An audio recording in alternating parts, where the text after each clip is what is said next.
Pourquoi ne suis-je pas partie vivre en Andorre et pourquoi ai-je choisi Chypre?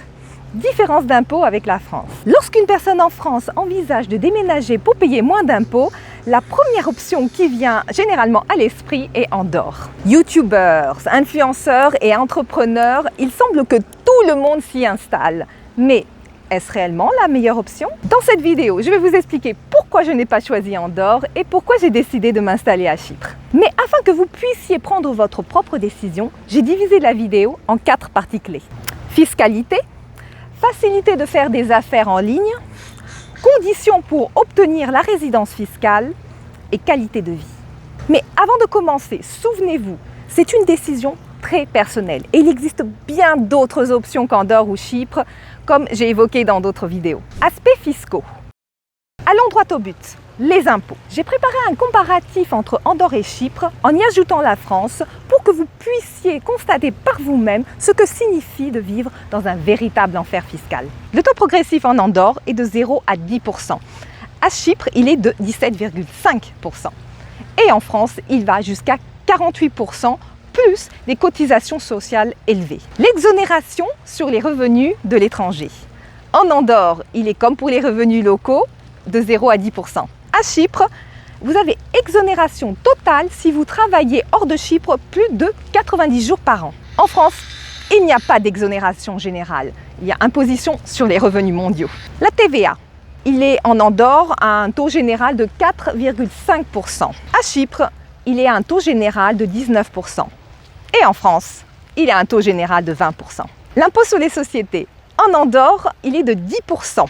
Mais il peut descendre jusqu'à 2% sur les brevets et logiciels, mais c'est très difficile à obtenir. À Chypre, il est de 12,5% pour une entreprise standard et 2,5% pour l'IP Box, pour la propriété intellectuelle. En France, il est de 25%. Vous avez un possible taux réduit à 15% pour les petites entreprises avec un revenu de moins de 42 500 €. Les plus-values. En Andorre, il est de 0% sur les actions en bourse et 15% sur l'immobilier. À Chypre, il est de 0% sur les investissements long terme, actions, ETF, crypto-dérivés et 20% sur l'immobilier. En France, il est de 30 à 34%. Dividendes et intérêts. En Andorre, il est de 10%. À Chypre, il est de 2,65% jusqu'à 180 000 €. Ensuite, à 0%. En France, il reste de 30 à 34%. Impôt sur la fortune et les successions. En Andorre, il n'existe pas et non plus à Chypre. Mais en France, malheureusement, oui. Pour les patrimoines de plus de 1,3 million, il est de 1,5%. Et pour les successions, jusqu'à 60% selon le degré de parenté. Pour mieux comprendre, Claire a réussi à faire croître son business en ligne et génère 1 million d'euros en 2025. En Andorre, elle paierait environ 80 000 € d'impôts. À Chypre, elle pourrait ne payer que 4 700 €. Et en France, plus d'1 demi-million. Oui, c'est la moitié, sans exagérer. Facilité pour les affaires en ligne. De l'extérieur, Andorre semble idéal. Mais si vous travaillez en ligne, cela peut rapidement devenir un casse-tête. Vous ne pouvez pas utiliser Stripe ni PayPal pour encaisser les paiements par carte. Vous ne pouvez pas vendre sur Amazon et Andorre n'a pas de traité fiscal avec les États-Unis. Vous serez taxé à 30% sur les revenus provenant de YouTube, des affiliés, des dividendes ou des royalties. Côté bancaire, la situation se complique. De nombreuses banques européennes refuseront de vous ouvrir un compte si vous résidez en Andorre. Vous ne pourrez pas ouvrir de compte dans des néobanques gratuites comme Revolut. Les banques traditionnelles n'ouvrent de compte qu'aux personnes ayant un patrimoine conséquent. Beaucoup de nos clients installés en Andorre créent en réalité leur société à Chypre, à Malte, en Bulgarie afin de pouvoir continuer à opérer leurs activités. Chypre, c'est tout l'inverse. Vous pouvez utiliser Stripe, PayPal et encaisser des paiements avec des commissions très basses.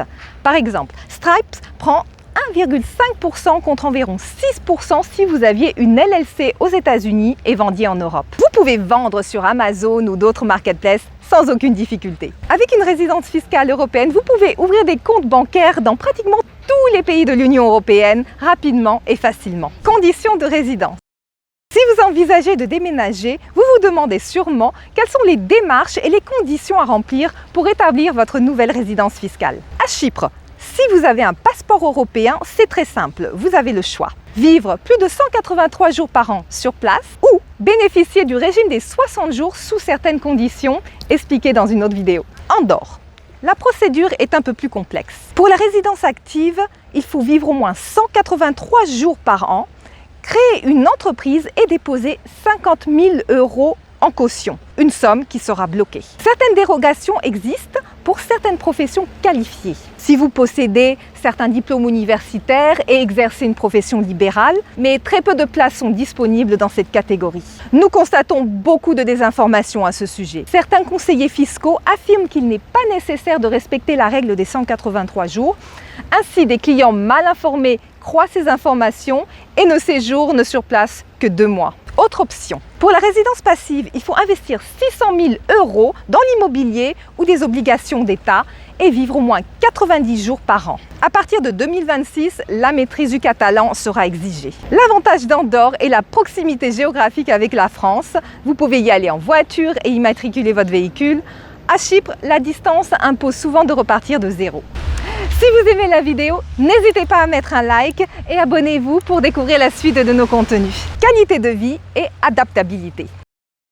Parce qu'il n'y a pas que les impôts. Voici d'autres aspects à prendre en compte au moment de décider de choisir un pays où vivre. Climat et environnement. Andorre bénéficie d'un climat méditerranéen de montagne avec des étés chauds et des hivers très froids, accompagnés de chutes de neige. Si vous aimez le ski et les activités de randonnée, cela peut être un endroit fantastique pour vous. En revanche, si vous préférez la chaleur, Chypre offre un climat méditerranéen avec du soleil toute l'année, des étés très chauds et des plages magnifiques. Petite curiosité qui m'a moi-même étonnée, il y a aussi des pistes de ski et vous pouvez même y faire un bonhomme de neige. Connexion aérienne. Andorre ne dispose pas d'aéroport international.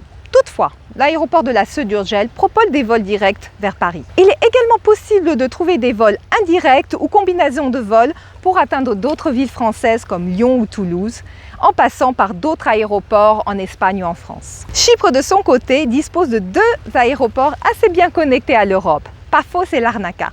Mais ne vous attendez pas à trouver autant de liaisons internationales qu'à Paris. Langue. En Andorre, le catalan est la langue officielle, mais l'espagnol, le français et l'anglais y sont également couramment parlés. À Chypre, le grec et l'anglais sont les 2 langues principales. Ils sont bilinguistes, ce qui constitue une excellente occasion de pratiquer et d'améliorer votre anglais. Communauté internationale. Andorre est un petit pays avec 80 000 habitants. Et la majorité des expatriés sont des Espagnols ou des Français. À Chypre, la population est d'environ 1,3 million d'habitants. On y trouve une communauté internationale beaucoup plus diversifiée, ce qui facilite le réseautage et des opportunités professionnelles. Coût de la vie. Le coût de la vie est variable selon la zone et votre style de vie, mais globalement similaire à la France. Ce que vous économisez sur l'alimentation, vous le dépensez souvent sur le logement et vice-versa. Je vous détaille cela dans une autre vidéo. Sécurité. Du point de vue de la sécurité, les 2 pays sont très sûrs. Vie sociale. Si vous venez d'une grande ville, Andorre comme Chypre peuvent vous sembler petits. Roaming téléphonique. Andorre ne fait pas partie de l'Union européenne, donc le roaming n'y est pas inclus. Si vous utilisez votre téléphone mobile comme en France, préparez-vous à recevoir une facture assez salée.